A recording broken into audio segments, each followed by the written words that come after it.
নমস্কার বন্ধুরা, সবাই কেমন আছো? আশা করছি সবাই ভালো আছো, সুস্থ আছো। আর আমরাও সবাই ভালো আছি। সকালবেলা উঠেছি আর ছেলেকে স্কুলে পাঠাবো বলে জানলাটা যেই না খুলেছি দেখছি এই রকম ঝমঝম করে বৃষ্টি পড়ছে।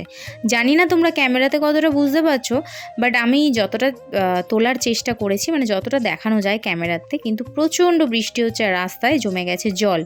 সেই কারণে আবারও গাড়িওয়ালাকে ফোন করলাম, জিজ্ঞাসা করলাম। উনি বললেন যে এত বৃষ্টিতে যাবেন না, বাট যদি আমরা চাই তাহলে পাঠাতেই পারি। তবে ওই যে সামনে কিন্তু পরীক্ষা আসছে, সেকেন্ড টার্ম, তো সেই কারণে না আমি আর পাঠালাম না।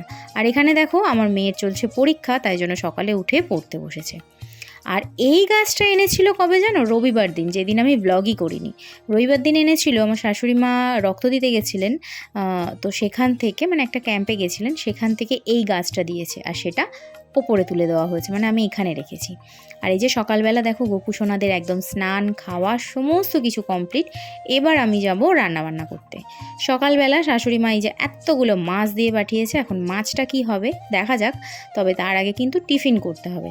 সেই জন্য দেখো এখানে চলে এসেছি রান্নাঘরে। রান্নাঘরে তো আমাদের সবারই কাজ থাকে।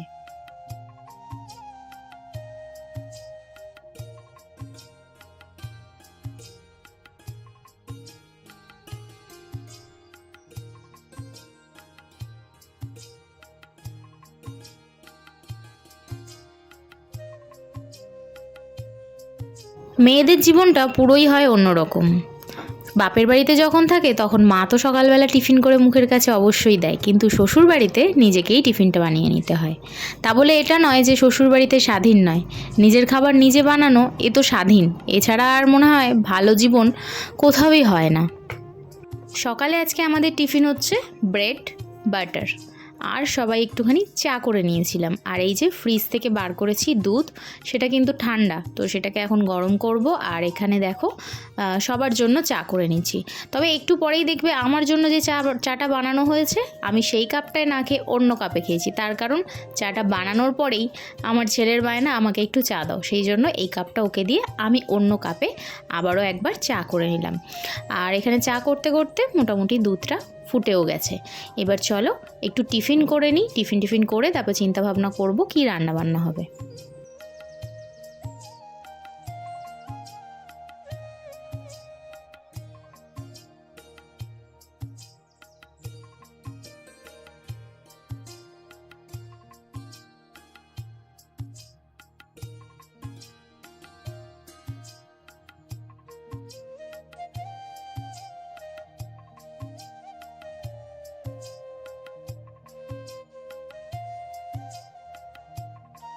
আগে যেন শাকও কাটতে পারতাম না, মোচাও কাটতে পারতাম না, মানে এগুলো আমার কাছে ছিল স্বপ্ন।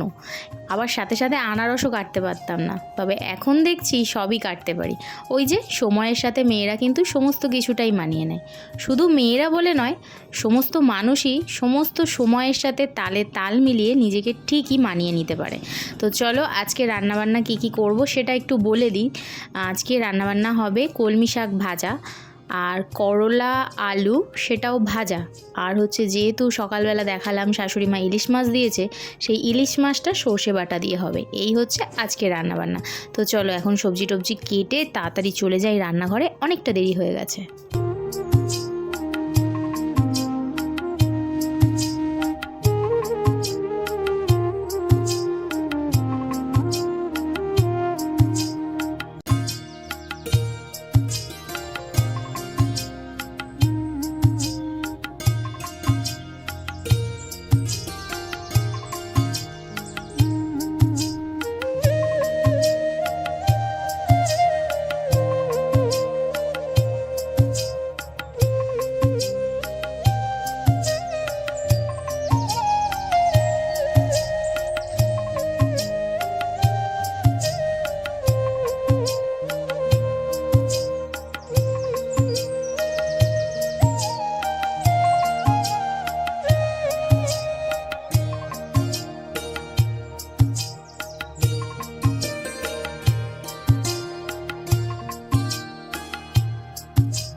তোমাদের তো আগেই বলেছি কোনো একটা ভ্লগে যেটাতে যে আমার বাসনকোসন খুবই সীমিত, তার জন্য আমাকে কিন্তু সমস্ত কাজটাই মেজে ঘষে সমস্ত কিছু করতে হয়। মানে একবার খেয়ে নিয়ে তারপরে আবার বাসন মাজতে হয়, আবার খাবার টাইম হলে মানে আবারও সেটা মাজতে হয়, এরকম ব্যাপার। অনেক বাড়িতে নয়, আমার দেখা এক সংসার, সেখানে অনেক বাসন ছিল, মানে সেখানে দুবার বাসন মাজলে হয়ে যেত, বাট আমার সংসারে একটু বেশিই বাসন মাজতে হয়, অল্প বাসন তো তার জন্য।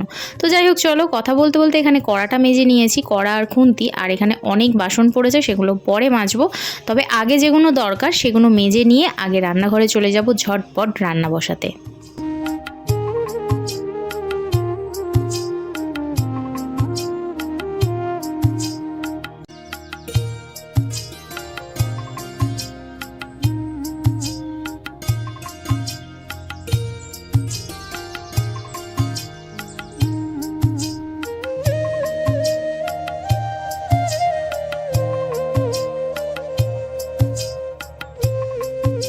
ইলিশ মাছের সাথে 4টে কমপ্লিট মাছও ছিল, সেগুলো আমি এখন কন্টেনারে ভরে আমি এখন ডিপে ঢুকিয়ে রাখবো, সেগুলো আর আজকে রান্নাবান্না হবে না। আর এটাই বলতে পারো আমাদের বছরের প্রথম ইলিশ, না এর আগেও খেয়েছি। তো যাই হোক, চলো আজকের ইলিশ মাছটা করব হচ্ছে সর্ষের তেলে, আর সর্ষে বাটা দিয়ে ইলিশ মাছ জাস্ট অসাধারণ। আগের বারেও যেটা খেয়েছি সেটা মানে সেই টাইমটায় ভিডিও করিনি, এটা আমার প্রথম ইলিশ মাছ খাওয়া নয় এবছরের, এটা আমার সেকেন্ড টাইম। আর সেটাও কিন্তু আমার শাশুড়ি মাই নিচ থেকে দিয়েছিল, আমরা এখনও পর্যন্ত নিজেরা কিনে খাইনি।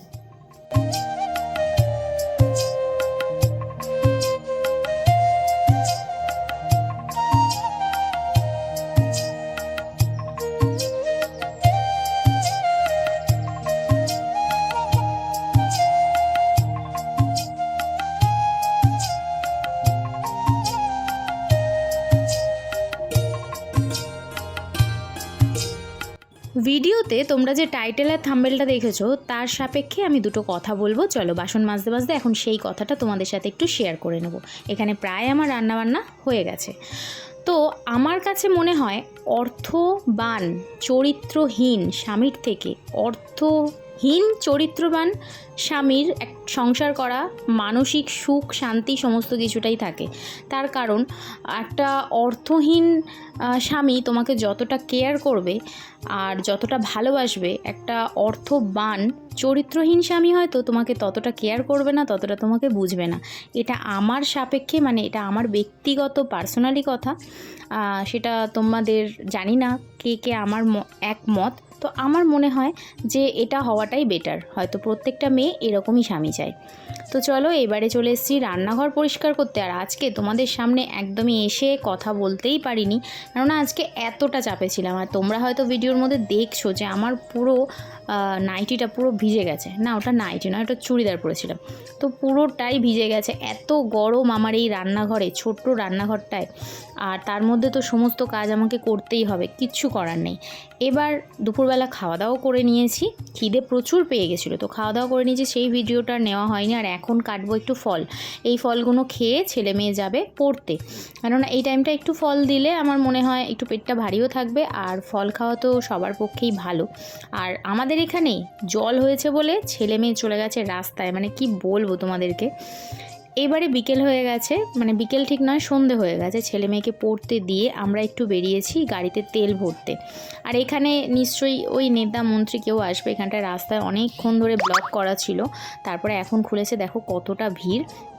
এবার যাচ্ছি আমরা পেট্রোল পাম্পে গিয়ে তেল ভরবো, দিয়ে দেন বাড়িতে ফিরবো। তারপরে আর আপাতত কোনো কাজ নেই, তারপরে রেস্ট করব। কিন্তু এই যে দেখো রাস্তার মধ্যে প্রথমত দেখা এই পিলারগুলো, এগুলো হচ্ছে আমাদের এখানে ব্রিজ হচ্ছে। তো যাই হোক, চলো পেট্রোল পাম্পে যাই, পেট্রোলটা ভরি, তারপরে আস্তে আস্তে বাড়ির দিকে যাব।